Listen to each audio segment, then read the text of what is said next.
Lentera Friends, balik lagi ke Lentera. Lebih kenal dekat dengan ITERA. Lentera akan membawa kamu lebih dekat dengan ke-37 program studi yang ada di Institut Teknologi Sumatera. Dan hari ini, aku Aninda Andiani dari Teknik Informatika 2019 bakal nemenin kamu, tapi hari ini aku nggak sendiri karena aku ditemenin dengan dua bintang tamu lainnya. Dan hari ini kita bakal lebih kenal dan membahas tuntas tentang program studi Teknik Mesin. Dan mungkin langsung kita sapa aja kedua bintang tamu kita. Halo Bapak, Ya, Abang. halo juga. Oke, jadi hari ini kita bersama Bang Kiel dan juga Pak Hadi. Ya, Mungkin boleh langsung memperkenalkan diri masing-masing? oke ya. Terima kasih Mbak Anindya ya. Perkenalkan Itra Friends ya. Nama saya Hadi Tugudistira yang saat ini diamanani sebagai Sekretaris Program Studi di Institut Teknologi Sumatera dan juga di kelompok ilmuwan ilmu dan teknik material. Silakan Yeskel. Nama saya Yeskel Christopher, selaku perwakilan dari Himpunan Mahasiswa Mesin Institut Teknologi Sumatera. Saya dari angkatan 2019. Oke deh, nah hari ini kita udah ada narasumber kita, bintang tamu mungkin ya, dari teknik mesin. Berarti kita bakal ngebahas nih seputar mungkin himpunan, program studinya. Dan tapi kalau misalnya Aninda mau nanya nih, kalau misalnya dari Bapak dan juga Bang Kiel, apa sih definisi program studi teknik mesin menurut kalian masing-masing? Oke, kalau menurut saya sendiri, teknik mesin ini mempelajari tentang hal-hal yang berbau tentang mekanik, tentang ilmu-ilmu bergerak. Contohnya itu kayak ada elemen mesin, terus ada pembelajaran tentang ilmu-ilmu konversi energi seperti mekanika fluida, termodinamika, ada material juga, dan juga yang terakhir ada proses manufaktur dan desain. Nah, jadi kalau di mesin ini tuh mempelajari bukan tentang mesinnya aja gitu sih kalau menurut saya. Oke, berarti segala elemen gitu Iya. ya. IPA banget ya Bang penjelasannya. Iya. Oke, tapi kalau misalnya ini versi mahasiswa deh. Terus kalau misalnya versi Bapak dosen gimana nih Pak? Ya, kurang lebih memang sudah dijelaskan oleh Kiel ya bahwa sebenarnya di teknik mesin itu pada prinsipnya mempelajari nih sistem mekanika dasar gitu. Mekanika dasar di mana nanti dari mekanika dasar itu bisa diimplementasikan dalam bentuk desain dan manufaktur. Selain itu juga ada mekanika yang kita juga nanti belajar terkait namanya konversi energi, di mana di konversi energi ini juga akan mempelajari nih seperti thermal, fluida, maupun sistem pembakaran di engine ya. Karena kalau di masyarakat umum kan kita kan kalau di dalam Inggris itu kita ada nama engine sama mesin ya. Tapi kalau di Indonesia itu dua-duanya diartikan mesin gitu. Padahal kan itu beda engine sama mesin. Kalau engine itu dia lebih pada menceritakan satu sistem pembakaran, sedangkan mesin itu adalah dia bisa dikatakan seperti non pembakaran istilahnya.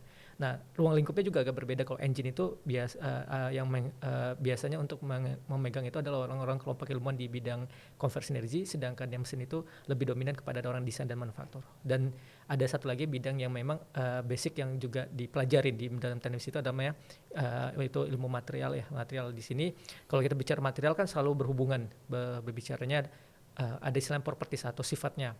Jadi material itu kita melihatnya itu ada sifatnya itu adalah sifat secara mekaniknya ada, sifat secara elektrik ada, sifat secara kimianya juga ada, maupun sifat dari secara thermal dan thermal juga ada.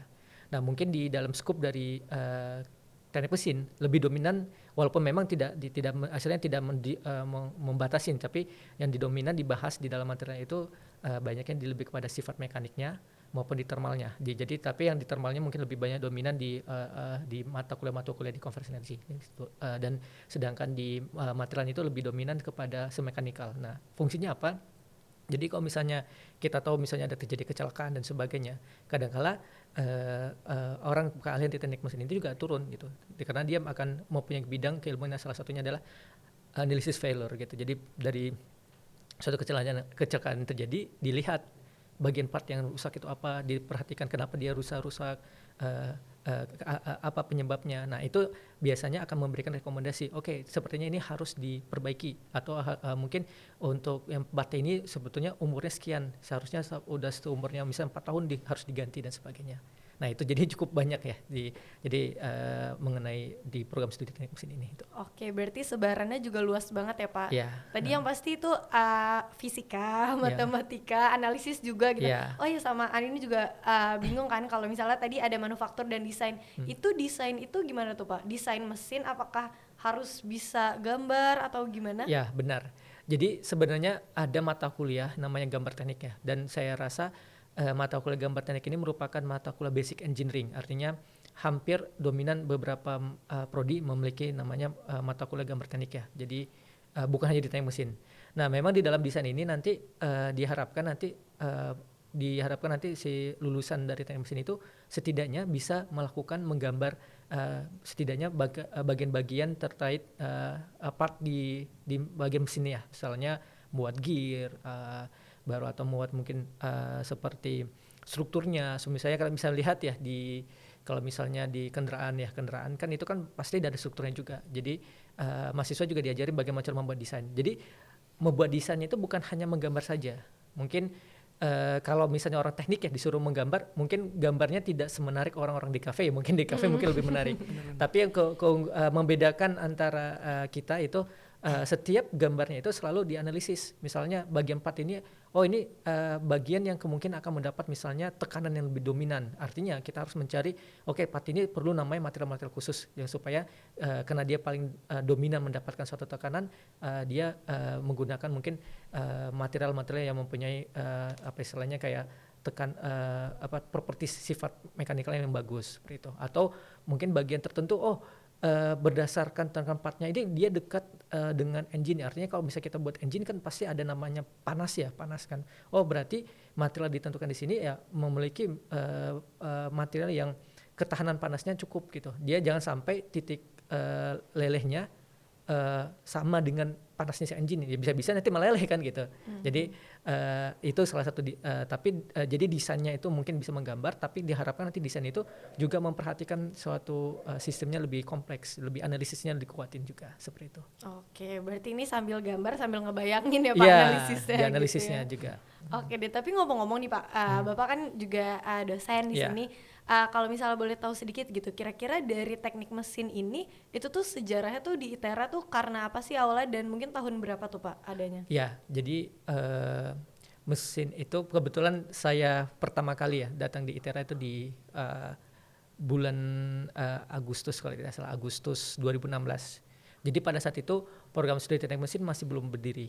Nah saat itu kita datang ke ITERA baru mencoba menyusun ya kurikulum dan sebagainya. Nah di akhir bulan Desember tahun 2016 itu keluar SK pendirian dari kementerian terkait pendirian program studi teknik mesin. Nah pada saat itu kita belum ada mahasiswa karena kan rekrutmen mahasiswa kan di pertengahan tahun ya. Jadi pada saat itu lebih banyak dominan untuk membicarakan bagaimana kita mendesain kurikulum kita itu untuk bisa menghasilkan mahasiswa-mahasiswa yang unggul di wilayah Sumatera ini. Nah di tahun pertengahan 2017 yaitu di bulan Agustus ya pasti adalah angkatan pertama kita yaitu angkatan 2017 yang saat itu mungkin pertama kali sekitar saya lupa jumlah pastinya tapi sekitar 100.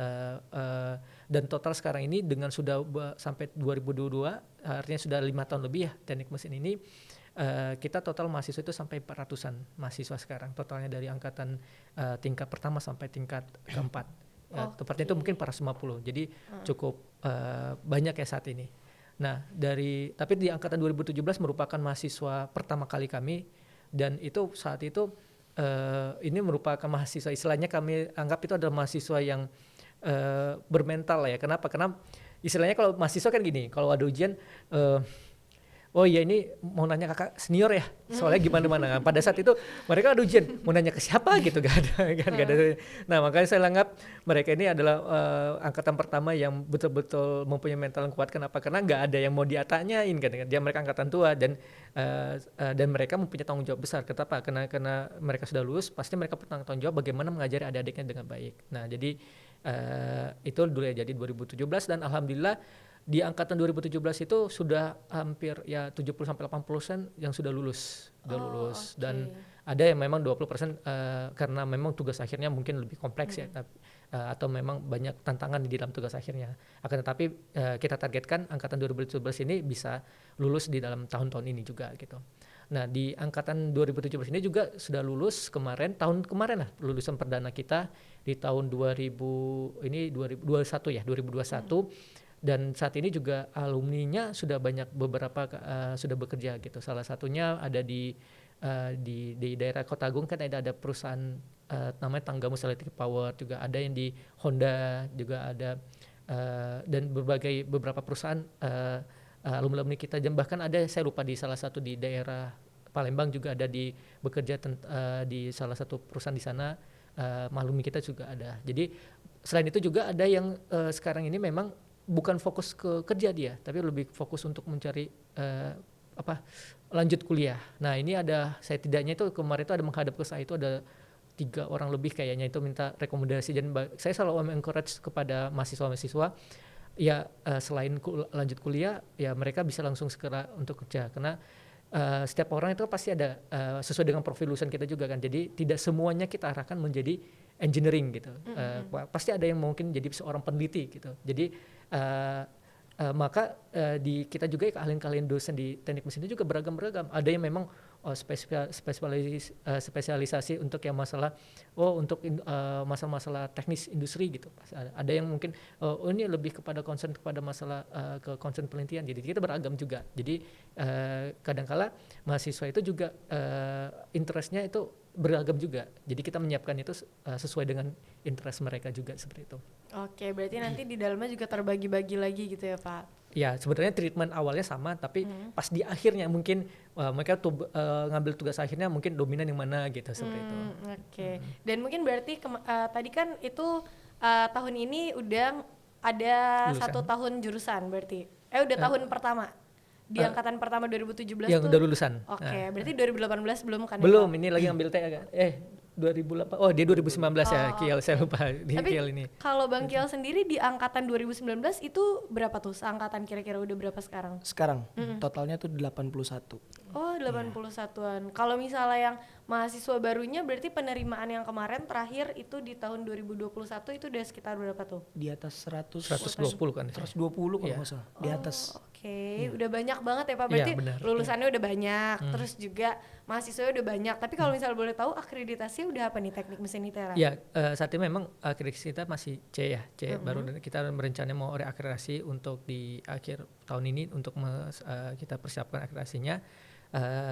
Memang untuk kalau kita bicara tentang akreditasi cukup komprehensif, artinya saat ini apa juga parameternya juga lebih istilahnya output based. Jadi ini tantangan kita sebagai kami juga sebagai dosen maupun nanti karena kalau di dalam akreditasi kan juga menyangkut seluruh sivitas akademik juga kan. Jadi kita akan beroptimalkan untuk bisa dapat nilai yang lebih baik lagi untuk kedepannya ini, seperti itu di akreditasi. Oke deh, semoga mungkin lancar ya Pak di akreditasi selanjutnya. Dan terus kalau misalnya nih teman-teman di rumah kan pasti yang nonton calon mahasiswa baru nih yang penasaran sama program studi teknik mesin. Terus di sini tuh di teknik mesin ITERA apa aja sih Pak fasilitas yang mungkin dikasih selama kita belajar di sini ya? Mungkin nanti kalau misalnya dari Bapak itu ada apa aja? Kalau dari Bang Kiel mungkin udah ngelewatin berapa semester kan di sini itu pakainya fasilitas apa sih yang tersedia, dan mungkin dari sebagai mahasiswa ada nggak sih yang nggak tahu gitu apa fasilitasnya? Oke, mungkin Kiel dulu sekarang. Silakan Kiel. Mungkin ya yang udah dilaluin karena kita ini baru offline itu sekitar semester 5 kemarin. Itu kita udah nyobain lab manufaktur. Nah, di lab manufaktur ini ada bubut, ada las dan lain-lainnya yang termasuk di dalam proses manufakturnya. Ada juga lab material. Nah, lab material itu dipegang sendiri sama Pak Hadi gitu. Jadi yang udah dipegang lah sama anak-anak 2019 ini lab manufaktur sama lab material gitu sih. Oke, berarti ada 2 lab yang bisa digunain untuk belajar ya kalau di sini. Oke deh, kalau dari Bapak mungkin adakah fasilitas lainnya lagi yang kurang? Ya, tadi sebenarnya sudah dijelaskan Kiel ya, baru sebagian, karena mungkin baru ingat saya Kiel ini 2019, jadi ada nanti mungkin semester ini akan ada praktikum terkait di konversi energi juga mereka. Jadi kita itu secara umum karena di ITERA sebetulnya labnya kan sharing facilities ya, jadi semua lab itu bisa digunakan oleh banyak prodi. Nah, hanya saja kita lebih dominan banyak menggunakan labnya itu di lab manufaktur, baru ada lab rekayasa material. Jadi kok kakak namanya kan ilmu dan teknik material, tapi kalau labnya itu namanya rekayasa material. Baru ada lagi namanya labnya konversi energi. Nah, di labnya rekayasa material itu mahasiswa teknik mesin itu bisa melakukan praktikum ya. Dominan memang di mata kuliah namanya material teknik, akan tetapi di lab rekayasa material itu ada beberapa seperti pengecoran juga, nanti ada namanya metamaterial. Kalau ya itu kebetulan di bidang keahlian saya di metamaterial.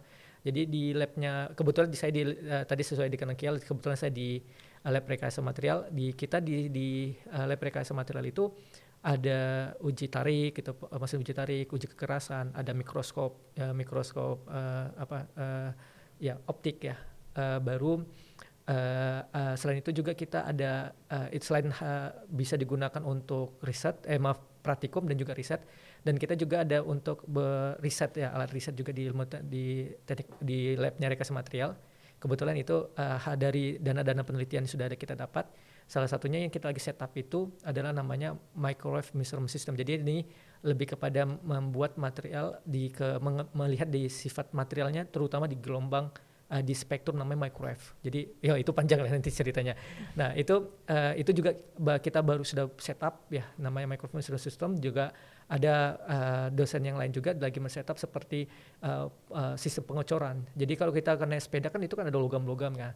Nah di mesin ini juga mempelajari itu namanya teknik pengecoran, bagaimana membuat logam terbentuk dan sebagainya. Dan bahkan juga sebetulnya yang menarik lagi di lab kita ini bisa juga nanti menganalisis, misalkan terjadi kecelakaan misalnya di rel kereta api, misalkan kenapa patah relnya gitu.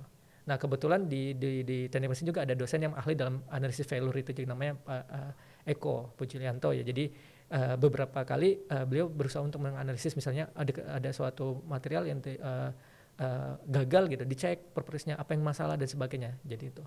Nah selain itu juga ada di lab konversi energi, itu ada banyak ya, saya lupa ya satu-satu, tapi ada seperti misalnya tentang heat transfer, tentang conductivity thermal. Nah biasanya kalau berhubungan dengan heat transfer, thermal dan sebagainya, itu keahlian itu dari Bu Devia, namanya Bu Devia, dan Pak Saukani juga ya, biasa megang beberapa mata kuliah itu. Nah kita juga ada namanya mesin konversi energi. Nah bahkan saat ini ada salah satu dosen kita yang lagi tubel, yaitu Pak Riko ya. Pak Riko itu lagi mengembangkan mesin untuk yang bisa digunakan dengan minyak sawit. Jadi pure minyak sawit bisa digunakan langsung gitu. Nah ini lagi dikembangkan oleh rekan-rekan dosen ya di tim konversi energi. Nah sebenarnya ada beberapa kayak di teknik material itu juga ada dua lagi yang di rekayasa material itu, Pak Kardo sama Pak Diki. Yang lagi dua-duanya lagi tubel juga ya. Pak Kardo lebih kepada pengecoran, Pak Diki ini lebih kepada analisis tentang non-destructive material. Nah kalau Pak Eko ini lebih kepada analisis failure. Dulu kalau misalnya dulu kaprodi kita sebelumnya almarhum Pak Marjono ya, dia yang merupakan staf di KNKT dulu, dan Pak Eko inilah memiliki keahlian yang mirip dengan almarhum Pak Marjono ini. Nah selain itu di desain dan manufaktur itu, di labnya manufaktur ada banyak ya, apa saja? Ada las, ada bubut. Nah dan jadi kalau kita ingin buat struktur material kan kadang-kadang kita bekerja sama dengan lab manufaktur. Kenapa? Mungkin orang material mungkin lebih kepada ini besi paduan gitu, atau aluminium paduan gitu. Tapi untuk membentuknya itu kita butuh orang manufaktur. Jadi nanti dibentuk sama mereka gitu, dan dibantu. Selain itu di manufaktur itu yang lagi mencoba dikembangkan juga itu namanya additive manufaktur. Nah, additive manufaktur itu merupakan proses manufaktur yang itu seperti penambahan. Istilahnya kalau misalnya ada fabrikasi proses itu ada nama pendekatan namanya top down sama bottom up. Nah, kalau additive manufaktur lebih dominan dia menggunakan metodenya bottom up. Nah, di additive manufaktur itu kebetulan ada Pak Abdul Muhi. Nah, ini yang beliau betul-betul ahlinya di situ, yang mencoba mengembangkan nama 3D printing gitu. Bekerja sama dengan ada dosen di teknik material juga itu Pak Fatikul Arif. Dan di manufaktur itu juga, saya lupa, di konversi energi itu ada Bu Latifah Putri juga. Bu Latifah Putri lebih banyak berkaitan. Jadi kalau misalnya kita melihat fluida itu ada namanya aliran dua fasa ya. Jadi kalau fluida itu kan pasti ada gelombang udara ya. Jadi kalau dalam satu proses gelombang udara itu suka bermasalah. Nah, Bu Putri itu lebih expertise-nya di bidang itu. Nah, ke manufaktur itu ya tadi Pak Mui di 3D printing, ada lagi Pak Fajar Perdana. Nah, Pak Fajar Perdana ini keahliannya lebih kepada mekatronik, kepada otomasi. Jadi mata kuliah mengenai kendali itu biasa dipegang oleh Pak Fajar Perdana, dan sekarang ini beliau akan mencoba mengembangkan keilmuannya di bidang masalah mekatronika dan pengendalian itu. Dan terakhir itu kalau tidak salah Pak Paundra, beliau ini dominan berkaitan dengan pengelasan, keahlian pengelasan dan pembuatan komposit. Jadi itu keahlian mereka. Seperti sudah cukup ya itu ya. Sudah ada, kita total dosen itu ada 12 dosen. Kalau ada, saya rasa udah saya sebut satu-satu ya. Nah, keahlian dosen-dosennya. Oke, berarti ini juga menarik banget ya Pak untuk mahasiswa baru di rumah yang penasaran kan, kayak mulai dari fasilitas udah lengkap, terus dosen bidang keahliannya itu sangat lengkap ya Pak. Beragam kita. Sangat beragam juga. Jadi kita tidak ada ngumpul keahliannya itu misalnya ke manufaktur. Jadi ada satu dosen mega manufaktur, enggak. Kita punya keahliannya itu dibedakan gitu. Oh, oke, dipecah-pecah lagi. Ya, karena kompleks. Karena kan kalau kita bicarakan sistemnya kan cukup kompleks dan perlu keahlian yang bermacam-macam seperti itu. Oke deh. Tapi kalau misalnya nanti nih Pak yang udah daftar teknik mesin nih masuk ke ITERA gitu sebagai mahasiswa baru, itu kalau misalnya boleh tahu gimana sih sistem perkuliahan yang bakal dilewatin dari awal masuk gitu sampai nanti lulus? Iya. Nanti mungkin bisa dilengkapin oleh Kiel ya. Jadi kalau dari sistem kurikulum, saya berbicara ke kurikulum, tapi kalau misalnya pengalaman nanti mungkin Kiel lah, karena ada beda perannya. Kalau beda yang merasakan. Merasakan kan kebetulan sistem kurikulum kita itu ya semuanya S1 kita tahu bahwa total 144 SKS. Nah, kita itu ada 36 SKS di awal, itu mahasiswa itu akan menghadapi namanya TPB. Ya, mungkin semuanya pada merasakan TPB. Merasakan TPB-nya. Itu istilahnya kayak ospeknya dalam kuliah ya. Mungkin Kiel udah merasakan atau Mbak Anindya pernah merasakan di TPB. Tapi dengan basicnya di TPB itu ketika mahasiswa lulus dari TPB itu setidaknya karena kita adalah di teknologi ya, di engineering pasti kan perlu namanya basic pengetahuan. Nah, di TPB itu ditempa. Nah, ketika di TPB-nya telah berhasil masuk ke prodi itu mereka akan lebih mungkin misalnya basic knowledge-nya lebih kuat ya. Jadi kita pada saat masuk, jadi di dalam desain kurikulum itu ada nama tahap persiapan bersama yaitu TPB dan lagi nama tahap sarjana. Nah, tahap sarjana ini ya terdiri ya dari kalau TPB itu kan dia 2 semester atau 1 tahun. Nah, tahap persiapan bersama tahap sarjana ini 6 semester atau 3 tahun minimal ya. Tapi kadang kala bisa lebih cepat ya. Nah, di dalam tahap sarjana ini kita di tahun kedua, tahun pertama itu TPB, tahun kedua itu masih mempelajari tentang basic karena mungkin kalau di TPB mungkin lebih kepada basic knowledge seperti fisika dasar atau matematika gitu kan, lebih kepada dasarnya. Nah, nanti di tahap 2 sudah mulai ke proses mekanika. Ya, ada belajar tentang kinematika ya, dinamika dan sebagai elemen mesin gitu sudah mulai. Tapi masih basic engineering mesinnya, Nah, pada saat sudah langsung ke tahap tahun ketiga sudah mulai ada spesifik ke bidang keilmuannya masing-masing.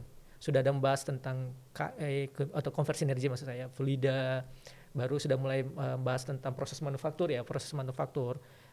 Material sudah dibahas di basic material juga dibahas tahun kedua, tapi tahun ketiga juga sudah mulai ada mata kuliah material berkaitan dengan advance material seperti fabrikasi nanomikro kita belajar juga, baru tentang pengecoran itu juga bidang keahlian juga. Nah, begitu juga KE mesin pembakaran dalam sudah mulai di tahun ketiga dan tahun keempat. Nah, selain itu di dalam struktur kita juga kita ada mengakomodasi MBKM sesuai dengan kebijakannya Mas Menteri ya, mungkin kita kementeriannya. Jadi MBKM itu ada 2 semester kita setting di kurikulum kita, di semester 6 dan 7 itu mahasiswa bisa memilih kegiatan di kegiatan MBKM itu. Walaupun kita juga menyiapkan beberapa mata kuliah yang merupakan keahlian prodi itu. Mungkin Kiel mungkin bisa menambahkan. Gimana lagi. Berdasarkan pengalaman Kiel dari sama dulu kan, dari awal mahasiswa baru.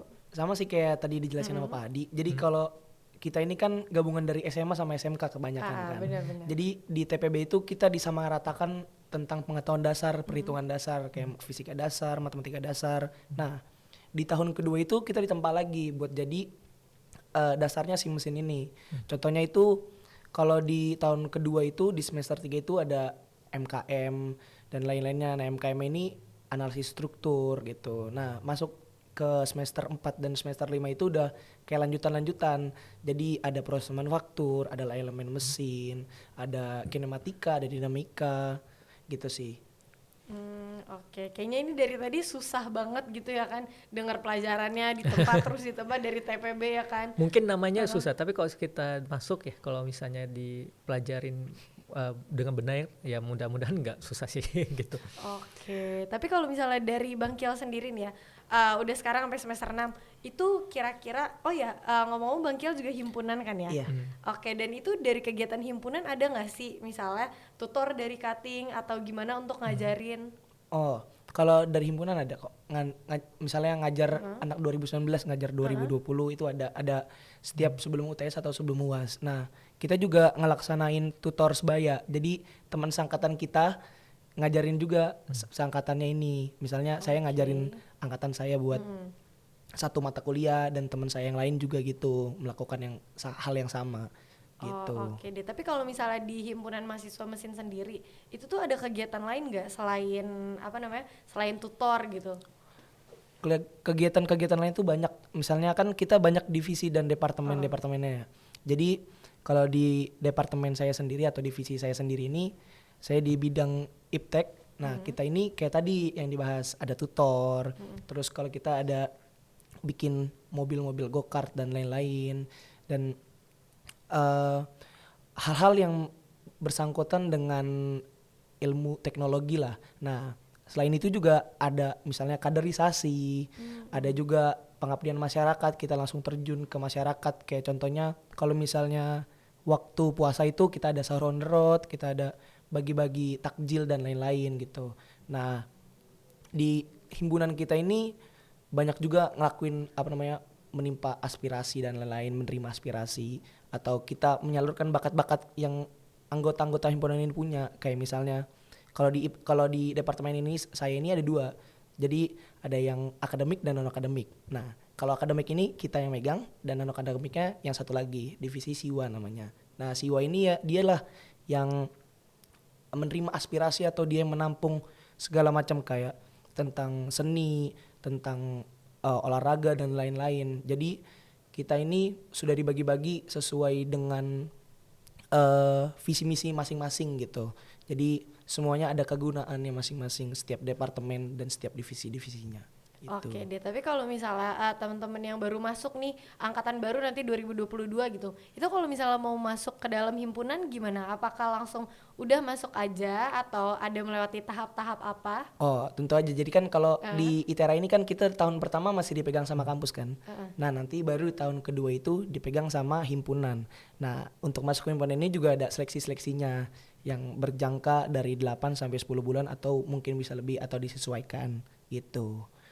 Oke deh, dan tapi juga di sini pasti kan ada lulusan di tahun pertama 2017 kan tahun ini, dan itu memegang alumni gitu nggak sih? Alumninya mungkin sharing, udah tersebar di mana aja, itu ada juga nggak kegiatannya? Oh, udah kok, kemarin kita baru sharing-sharing dari kakak tingkat 2017 yang udah kerja. Dia sharing misalnya dia kerja yang seperti Pak Hadi bilang yang di tempat di Lampung ini, dia cerita udah kerja di sana dan lain-lain, pengalamannya udah gimana sih kalau kerja di waktu kita pengaplikasian dari mesin ini, kita pelajarin 4 tahun kurang lebih ini di tahap pekerjaan gitu.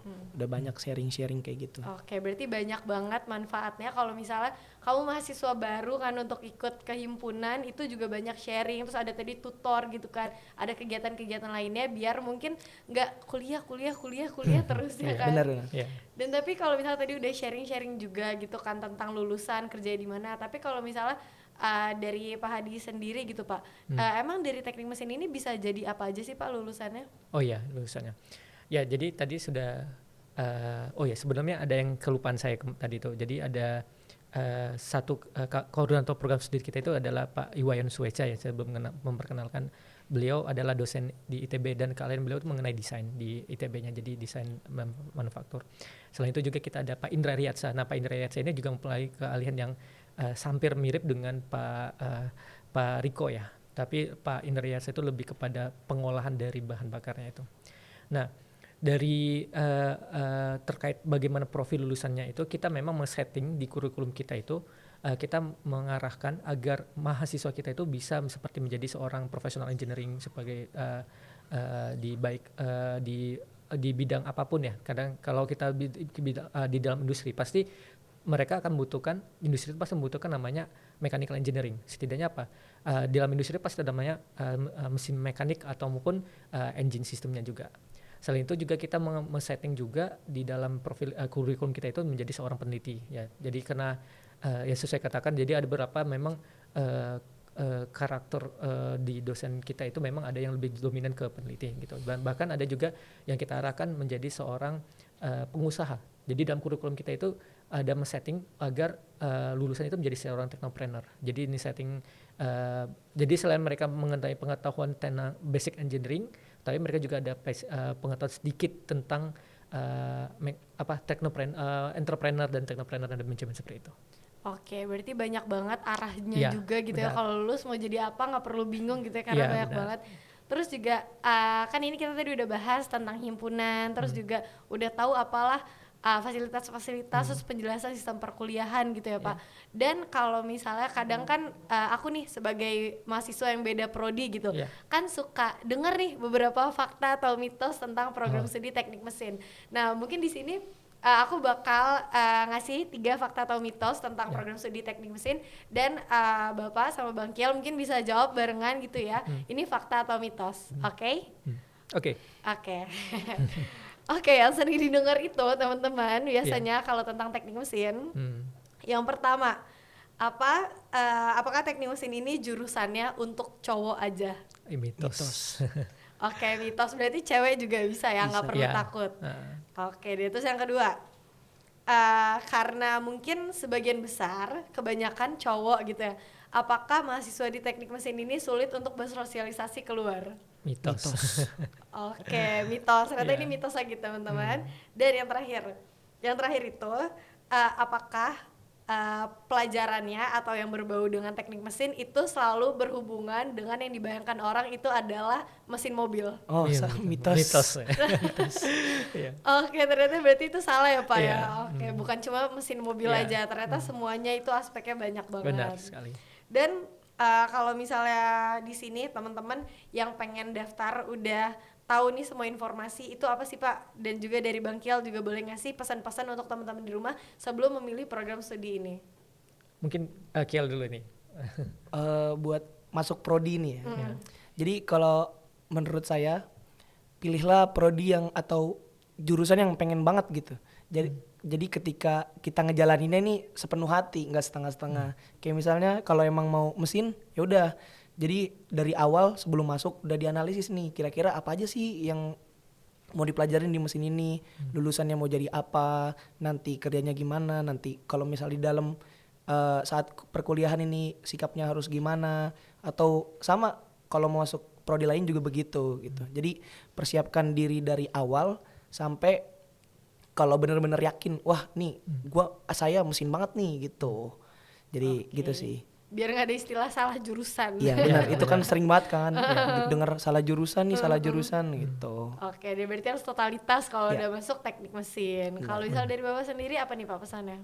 Untuk yang calon mahasiswa baru ya. Oke. Nah, memang tadi sudah apa yang disampaikan Kiel, jadi sebaiknya jangan sampai ada istilahnya salah jurusan, karena ya itu ya merugikan diri sendiri juga ya. Jadi mungkin tambahan lagi paling untuk kepada calon mahasiswa baru ya terkait keminatnya, kalau memang sudah cenderung ke teknik mesin, bagi saya pilihan menjadi teknik mesin intera itu adalah suatu hal yang sangat-sangat worth it, artinya sangat berguna. Kenapa? Karena saya yakin kenapa? Karena calon mahasiswa baru itu akan bisa dengan mudah memilih. Kenapa? Kita punya dosen-dosen ya mungkin 12 dosen tetap, kita ada 12 orang, tapi ke-12 itu memiliki spesifikasi keilmuan berbeda-beda. Jadi mahasiswa itu bisa memilih, oh saya interest ini ada dosen siapa, oh saya mau interest ini ada, jadi lengkap. Dan alat-alatnya kita juga sudah lengkap. Untuk praktikum tadi Kiel sudah mengatakan sudah banyak, itu sudah dominan banyak ya. Dan juga produktivitas dari inovasi juga kita juga maju. Jadi bagi calon mahasiswa baru yang tertarik dengan teknik mesin, kami tunggu di sini. Gitu. Oke, berarti udah nggak ada lagi yang perlu kalian raguin Ya, gitu ya benar. Pak. Dan sama kalau misalnya yang masih kurang lengkap gitu Pak, pengen nge-scroll sendiri, itu kira-kira untuk informasi sendiri bisa diakses di mana? Oke, kita ada Instagram ya di Mesin ITERA Official ya. Baru juga ada website kita di ms.itera.ac.id. Dan nanti mungkin himpunan Ada HMM_ITERA. Oke, mungkin untuk kamu bisa aja langsung di-scroll gitu ya, dikepoin Iya, langsung kan, benar. banyak banget informasi dan kegiatan-kegiatan seputar program studi ini. Dan mungkin udah banyak banget nih pembahasan kita, Iya. udah dikupas tuntas. Oke. Banyak banget, oke. Mungkin makasih untuk Pak Sama-sama. Hadi dan juga Bang Kiel. Dan mungkin untuk teman-teman mahasiswa baru yang ada di rumah yang pengen masuk ke dalam teknik mesin ITERA, mungkin sukses terus buat kamu, semangat terus untuk persiapan masuk ke dalam program studi teknik mesin. Dan kita tunggu ke dalam program studi teknik mesin Institut Teknologi Sumatera. Dan mungkin sekian, aku Aninda Andiani dari Teknik Informatika 2019, pamit undur diri. Sampai ketemu di episode Lentera selanjutnya. Bye! Baik.